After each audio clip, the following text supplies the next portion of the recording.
Hi, folks. Dave Schmidt here. Hey, it's the morning of Tuesday, December 22nd. And first of all, I want to wish every one of you a very Merry Christmas coming up in the next couple of days. This is going to be the weekly newsletter. And obviously, you can see that I'm back home in Sedona. And it's so nice to always be like there's no place like home. For Charlotte and I, it was a 2 week trip of being globetrotters, of going to Hong Kong and Europe, and more than once having between 30 or 40 hours of traveling with very little sleep. We got home very late Saturday night. Charlotte in Fort Worth, myself here in Sedona, and we're still catching up. We've been talking. It says like, what time is it? How am I supposed to sleep? What are my sleep patterns? It's been pretty crazy for the last couple of nights, but I'm getting back on track. And came home, had about 180 emails to catch up on. I'm still working with. Thank you for your patience on that. But obviously the thing is, you want to know what happened in this trip to Hong Kong and China. So if you would please excuse me, I'm going to go through this video today, giving you an update, but also I'm going to be looking at my notes periodically. But what I want to do, I want to touch on a couple of admin announcements first. This week, Wednesday night is Christmas Eve, so there's not going to be any live radio program this week nor the following week on New Year's Eve. I'll be doing replays of some of the recent programs of interviews with the ambassador and some of the like things.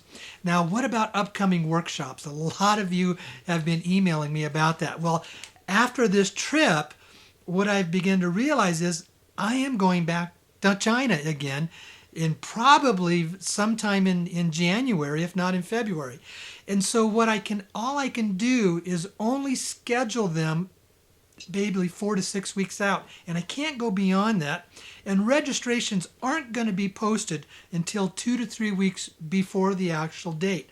I wish I could do them earlier, but I don't know when I'm going back to China. But here's what I can say. These two dates are established. I am going to do these two. Please wait till I post the registration for these before you do any registering whatsoever. December 17th in Boston, Massachusetts on December 17th. And I'm sorry, January 17th. This is still 2014. January 17th in 2015 in Boston. And then on January 31st here in Sedona, my home. Now, I have posted on the website one about Dallas. Well, I have to postpone Dallas because we're going to use Dallas as the location for a seminar in contrast to the workshop. Now, the seminar is when we will talk about projects. We will have forms for you to fill out, administrative procedures to go through, doing some training about what to do. And Mr. A, the assistant to the ambassador, who is with us in Orlando, will be back with us. We can't schedule a date for that yet because we don't have those details. So those are the administrative announcements. Now, what about Hong Kong? Wow, absolutely fascinating place. It was my first time there. It was really interesting. The ambassador was supposed to be with us to meet with the Red Dragon and another senior assistant.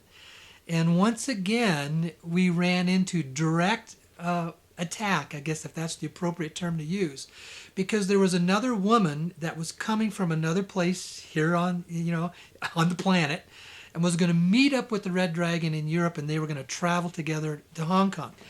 Well, she had purposefully had 3 times her flights were directly manipulated and attacked where she couldn't get on the plane. And so Charlotte and I arrived in Hong Kong late on Monday night, and the ambassador and this other lady was supposed to be there on Tuesday, and they had conflicts all the way up until Wednesday on the flight. So that was the reason for going to Europe. But now let me back up. So we got in late on Monday night. Tuesday was a recovery day for us because we had traveled for 46 hours with very little sleep in getting to Hong Kong. Relaxing day, becoming acquainted. And then that was Tuesday. Wednesday, we had communicated via Skype with the ambassador and with the Red Dragon, did the radio program, which was on Thursday morning Hong Kong time, live Wednesday night, your time in the United States. And then on Thursday night, Charlotte and I had the distinct pleasure of having dinner with the Red Dragon. Now, that's a code name that he uses. It's not his real name. and another senior member of the Dragon family. And I'm going to explain a little bit more about some of the details about who they are, what they do, their philosophy about funding projects, and also even funding the RV. But here's a summary. In our time together, predominantly the intention was about a bonding time. They basically are saying, if we're going to be working with you, if you're going to be a voice for us, if you're going to be a source for us, then obviously we need to develop a very good working relationship and become acquainted. And it was an absolutely wonderful time of a couple hours of having dinner with them, becoming acquainted. We didn't talk much about funding an RV. We talked about personal issues. We talked about family. We talked about what is important in our lives, and just enjoying a wonderful time of becoming acquainted. And then at close to the end of the dinner, I was able to bring up the issue around the funding for the projects. And I asked the Red Dragon, is this for real? Is this really going to happen? And he said, absolutely yes. But just don't expect it to be on a timeline that you would like it to happen. So they have said, yes, they do plan on doing that. They plan on fully funding the projects, and there will be an RV. Just don't expect it to happen right away. Now, here's one thing he was very clear about. They are not in the business of just giving money away. Money is only released with a purpose and a sense of mission, a sense of responsibility, and they operate in what is called a methodical and business-like manner.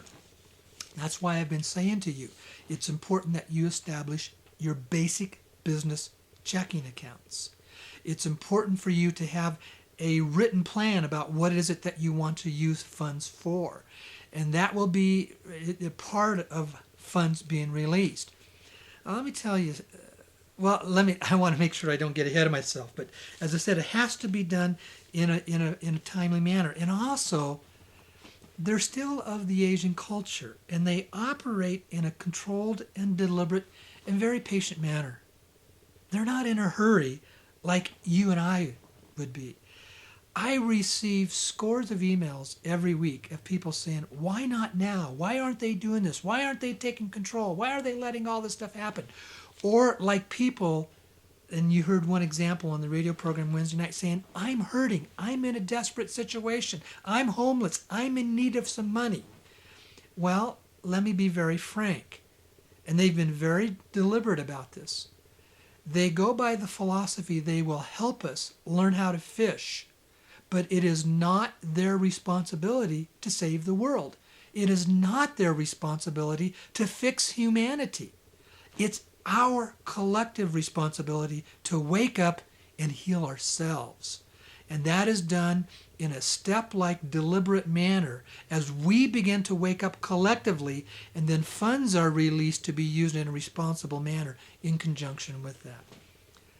Now, I am sorry, and I have compassion, and I want to say that I feel for those of you that may be hurting. You've heard my story. A little more than a year ago, I was one day away from being homeless myself. They didn't step in and help me. And you want to know what? They didn't even pay for Charla and I to travel. We had to come up with those expenses ourselves. Now, let me tell you why. They are constantly bombarded, being asked to give me money, give me money, give me money. And here was one thing that the Red Dragon had shared with us. If you need money, don't pray for money. Pray for the thing that you want to take place, and the money will follow. You see, they encourage us to work through the process and the steps of our faith, of developing the faith, believing and having sense of purpose, and then creating the opportunity for the funds to flow. Don't expect them to step up and hand you a bunch of money. That ain't going to happen. So in essence, when they invited Charla and I to come to Hong Kong, they didn't say, we want you to come here and we're paying for all this for you. They said, no, we want to see you develop the initiative, develop the faith, and begin to make it happen. And when you take that initiative step, and then you're working through that, we will meet you. But don't expect it to be on your time frame. But it is going to happen, and that is what they have said. They will be funding projects. Okay, now, Some of you may ask, well, why aren't they doing stuff? Well, it's like what the ambassador has said. They are already releasing trillions of dollars around the world, and they've been doing it for decades. They just do it very quietly. They work through existing organizations. You've heard the ambassador say on the program is the United States has basically been bankrupt and broke since 2010, and all of the money that's coming in to run the operations of our country is coming from the family. So they are giving funds. But this issue of funding people from the ground up, well, that's another whole complete issue. Now, let me make some comments about also, I want to make sure I'm okay. One of the questions that a lot of people want to have is about why is this taking so long? Why is it that it seems to be working so slowly and there's all this talk? Well, if I may challenge you, most of your information is coming from the guru blog sites. And the ambassador has been very clear and very direct for a couple months. Don't trust anything that's coming out of those sources. So if that's where your information is coming from, and that's what is you're believing, then yeah, you're going to be really confused because that's not where the real sources are of what's taking place. Now, why is there this time issue? I was able to talk about a little bit about this on the radio program last Wednesday night. Here's what's happening. The family is in the midst of an administration change. It's kind of like they're in what you call the lame duck season or session, like when, a president of the United States comes to the end of 8 years. There's the election in November. You've elected the new president, but that gap of period of time from November till when January, you have a president-elect, but he can't take any action until he actually takes office. Well, that's what's happening with the family. But it's not talking about 4 years or 8 years administrations. They have an administration that comes in for 70 years. And they are right now in the midst of that transition.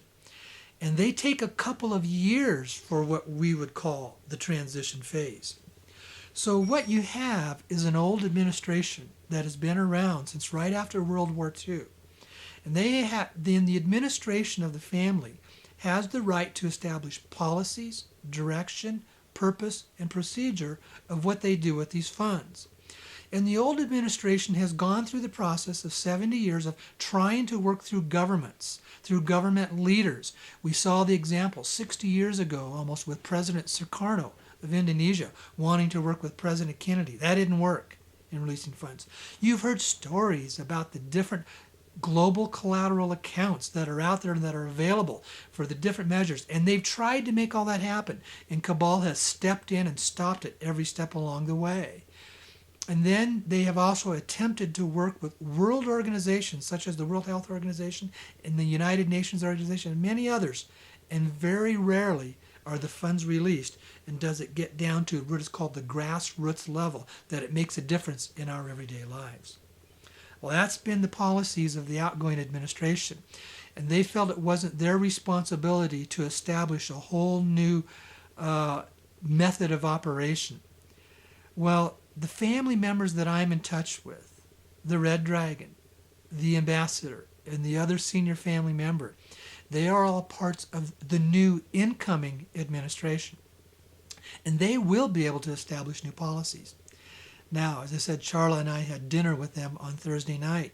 And then it was 2 days later on Saturday that we had met with him again, with the Red Dragon. And it was there that we were able to get into some deeper conversations about what is it about funding these projects and helping humanity. And I brought up the issue, and I said, history shows us that when there's a massive shift and change in the human race, when a revolution takes place, it's almost always from the ground up. Yes, there is a historical leader that received the credit for leading the shift and the change, but the change doesn't start from a leader imposing it downward upon the people. It starts with an awakening of the people that stirs up the energy, and then leadership steps in and leads them and guides them through the shift. the example of George Washington with the American Revolution, Abraham Lincoln through the process and the shift in the Civil War in America, Mahatma Gandhi as he had led the people of India out of the oppression of the British Crown and of the colony systems that they had, and then also Martin Luther King with the civil rights movements here in America. All of those were examples of the masses starting from the ground up. And I shared this with the Red Dragon. It says, if we really want to see a shift in humanity, it starts from empowering the people at the grassroots level. He looked at me, had this absolutely wonderful smile on his face, and he said, absolutely, absolutely. And that is what we want to do. The new administration, it is their plan to empower people from the grassroots up. They are the ones who are going to basically implement that plan, but they are not yet in full control.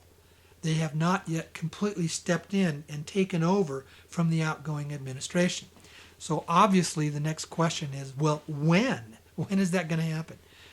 For security reasons, I can't give you exact dates, but I can say plan on somewhere around mid this year, upcoming year in 2015. Now, we also talked about the RV. Is there going to be a funding of the RV? And he said, as of now, yes, absolutely. But it's the new administration that will be allowed to release the funds to make that happen when they are fully in control.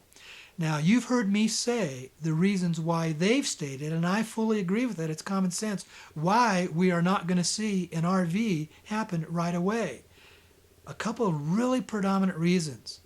Number one, all funds being released have to have purpose. They are not here to create a new super wealthy 1% that creates an income gap in the world greater than ever before. Number one. Number two, money never goes away. It just shifts hands. They could fund literally 5-10 million people who have invested in dinar. And the cabal is so powerful, so crafty, so masters at deception that that money will make its way back to them. And then they're back in power and control. And guess what? They have trillions of dinar to exchange. They are not going to allow the cabal to keep up their power and control measures. And number three, releasing trillions of dollars into the global economy would create a massive hyperinflation. People want to think about the RV. I want to have my money. I'm going to go into the bank. I'm going to get my money. And they don't stop to think about what is the results, the outcome, or the unintended consequences of that type of an action. It's really simple. They become so focused on their individual tree that they can fail to see how it affects the full forest. When the family steps into responsibility of releasing funds with purpose, with intent, they look at how it affects the 7 billion people on the planet, not the 1% that have dinar and dong that they wish to exchange. Now, why is there so much confusion that seems to go on then, again, with some of the other blog writers? I want to make sure that I'm touching the issues here that I want to touch base on. I can tell you how I understand this. None of those writers that say that they're in touch with the family are in touch with the new administration as I am. Most of them are getting their information from the old outgoing administration. Now, on this newsletter, you're going to see something that has never been released before to the public. You're going to see pictures of gold, pictures of artifacts, pictures of currencies, and I'll explain those in the newsletter print form. These are just some of the pictures that the ambassador has shared with us at the workshops. Now, why are we doing this? Well, yesterday there was a new video that was released by Neil Keenan, and that he had basically gone into the bunkers. And yes, he had.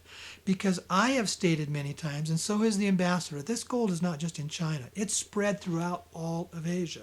And there are different keepers who don't always line up with the Red Dragon family because they're still a part of the old administration. And they have what is called under their responsibility their keepership. Now, how I understand it is Neil Keenan is in touch with that part of the old family, and they allowed him access to the various, in a couple spots there in Asia where it is, and yeah, he had access to that. But you want to know what? It's only a very small portion. So with that, And yesterday, in my conversation with the ambassador, he said, we can go ahead and now release these pictures. These are pictures of gold. That's just a small touch of how much is out there. Some of it is in the area around Hong Kong. I can't go into details of where all of it is. But they don't just have gold. They have artifacts that are so valuable they can't even be placed in museums, because we saw what happened when war broke out in Iraq. Now, Iraq was the cradle of the civilization. 8,000 years going back of the Sumerians and the history of that. A lot of that was destroyed. Museum artifacts were lost, gone forever. Or people would steal them because of their value. So they have basically said some of these things, these artifacts, are so valuable, they won't even allow them to be put into museums. They keep them in a safekeeping measure. And their value, you can't even put a price tag on some of them sometimes. There's a few pictures in some of these that I'll be able to share with you. You'll see a picture of one item specific, this gold cup. That was the cup of Alexander the Great that he actually used. You will see pictures of rows upon rows of gold stacked up. And that's only a small picture of multiple soccer field sizes of the gold. You will see other gold bars. You will see currencies. You will see a box of 100 million euro. You will see the ambassador holding in his hand 5 1 million euro bills. You will also see a picture of a 1928 series silver-backed $1 million US bill. Now, these are the things that are just a small touch of what they have. I've been able to see other pictures as well. This is what is the value, the collateral that backs up basically everything that we are doing here. You see, it's going to happen, but just don't think it's going to happen on their time frame. Now, I want to make one other comment. Normally, I don't like doing this, but sometimes when another blog writer makes a statement that's just very flat out wrong, there is a need to defend the statement, because, see, if the truth isn't stated, then people will believe what is out there. Zapp had made a statement in a post that he had put out today that I had called him a con man and a liar, and it had come from the information from one of the people that had attended one of the workshops. I didn't make that statement, and I've already had people who attended the workshops email me and say, Dave, you didn't make that statement. What I did say was Zapp has many, many times over projected dates of when the RV was going to happen, and it never happens. He's constantly projecting dates that don't take place, and in today's newsletter, again, that he puts out, he's projecting dates again. That's what I was saying. And he says he gets his information from the grandfather, and he says the Red Dragon family gets their funds from the grandfather. Well, I want to make this statement. I want to say it politely, but it's important that we all step into what is true. If he's constantly saying these dates, and for over a year they've never come to pass, then how reliable are the sources of his information? And if he's getting his information from the grandfather, then how reliable either is the grandfather that he's talking about he's meeting, or why is the grandfather not correcting all of that information? Because it's a very poor reflection on the credibility of what's being stated. Now, I'm not here to attack him directly. He has great intentions. And yes, he and I may see things differently, because it's very likely that he's in touch with a different old part of the family that I am not in touch with, and that I'm in touch with the new incoming administration. And hopefully that can clarify why there can be differences of opinion. But folks, you make your choices. You know, this is a process. It's a fluid process. It's an ongoing process. It's shifting and changing. It's constantly new stuff that is coming out. But here's the information that I have. Based on the fact that the new incoming administration, it is a part of their plan to fund projects. It is a part of their plan to do an RV. Now, that is not etched in stone. That can be subject to change. And that they do not come into full, complete authority to make those and implement those decisions until sometime in mid-2015, that I'm saying don't expect anything to happen right away. And why do you think there is this constant constant barrage of projecting dates and going to the banks and the 800 numbers that never, ever happens. Who's giving them this information? How reliable are those sources? And I'm going to come back and I'm going to make this statement. I give Neil Keenan credit. He's the only other person out there that I know that's using his real name and showing himself on video. If you notice, none of the others, they never use their real name. They never tell you who they are. They never tell you about their background. It's always some aliases. It's like they have something to hide. Hey guys, why don't you come out into the open and let the light of truth shine on what's happening here for the sake of all of us. Now, I've tried to be very deliberate in sharing what I know at the time that I know it, but to be very careful to not overstep and say things that I can't back up. And I just got done making a trip to Hong Kong to meet with the Dragon family. And you're going to see the pictures, and this is only a small touch of everything that is available. And for those of you that are reporting about this RV taking place, not one of you has addressed the question, who's funding it and who's paying for it? You know what? Until you can address that question, it's all just an illusion, everything that's being stated. Because that question has to be addressed. Somebody is funding it. And I absolutely believe that I am in touch with the source of people who are going to do that. But it's not going to happen as most everybody is getting these illusions of thinking that it's going to, that they're just going to be able to walk into the bank and get their 800 numbers. I don't see that happening, folks. And I don't see much funds being released until the new administration of the Dragon family is in a position to release it. You'll see some of the pictures. This is only just a small touch of everything that is there. There is so much more. Now, let me tell you why then also Hong Kong into Europe. Because the ambassador wasn't able to come. He was deliberately blocked from being able to come to Hong Kong. And then it was after our first night together with the Red Dragon, he says, you need now to go to Europe and meet with the ambassador. You need to develop a working relationship with him, a bonding time. And for Charla and I, it was an absolutely wonderful time to be with him. We were able to see this gentleman, his smiling face, and see who he was, give him a hug, and receive the hugs in return. And then on last Wednesday night when I did the radio program, he was sitting there right beside me. And yes, we were doing the radio program on Wednesday night, and for us it was 3 a.m. on Thursday morning coming from Europe. Because some of you have asked, well, why can't you be more discreet about where? Because, well, I can't. Because these are people whose lives are constantly in threat.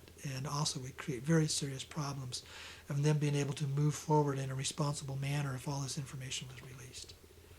I've had the privilege of being able to be a spokesperson for them. And that's all that I am. I'm a messenger. I'm not the decision maker. It was in the time that I was with the ambassador, and he had shared, he says, Dave, we had been checking you out for months before we even made contact with you. We checked out to see that you were the same person publicly that you are privately. Because see, we could tap every one of your phone calls, watch every one of your emails, see everything that you were doing on your video. We could tap into your bank accounts and see how much money you really had, how you spend your money, what you do with it. And we were looking for someone who lives their life privately the same way they live their life publicly. There's no difference between the two. And that's what he had said. And yes, and if you've noticed, we did all of that before we even contacted you. And then now it's been over 6 months, close to 6 months, since we've been in touch and you developing this relationship. And it took that long before you even came and met with us face to face. That's how we work. We work in a controlled, deliberate, patient manner. We don't respond to people's demands of what they want from us. But we will step in to help humanity when humanity shows that it will step up in a measure of faith, hope, and believing for things to be released. Wow, a little bit longer video this week, folks. I hope all of you have an absolutely wonderful Christmas. I'll be updating you more as things come. And this is getting exciting. Did I think it was going to happen much quicker? Oh, of course I did, well, just like all of us. But I also understand that there is a reason. They know so much more than what we know because they have the big picture of what goes on. But they're committed to what I had shared with you. They're committed to doing the funding for projects, and they're committed to helping humanity. But it comes in conjunction when we step up and take care of ourselves and do our own healing work in return. It's a cooperative project. It's a cooperative measure. It's not them stepping out and giving us a fish. It's them stepping in to say, we're going to teach you how to fish so you can be self-sustainable and you can move into a new sense of direction in your own lives personally and also for the collective of the human race as a whole. Thank you very much. Again, I wish a very Merry Christmas to all of you, and I'll be coming up with some more newsletters in the following week. All right. Love all of you. Okay. Bye-bye.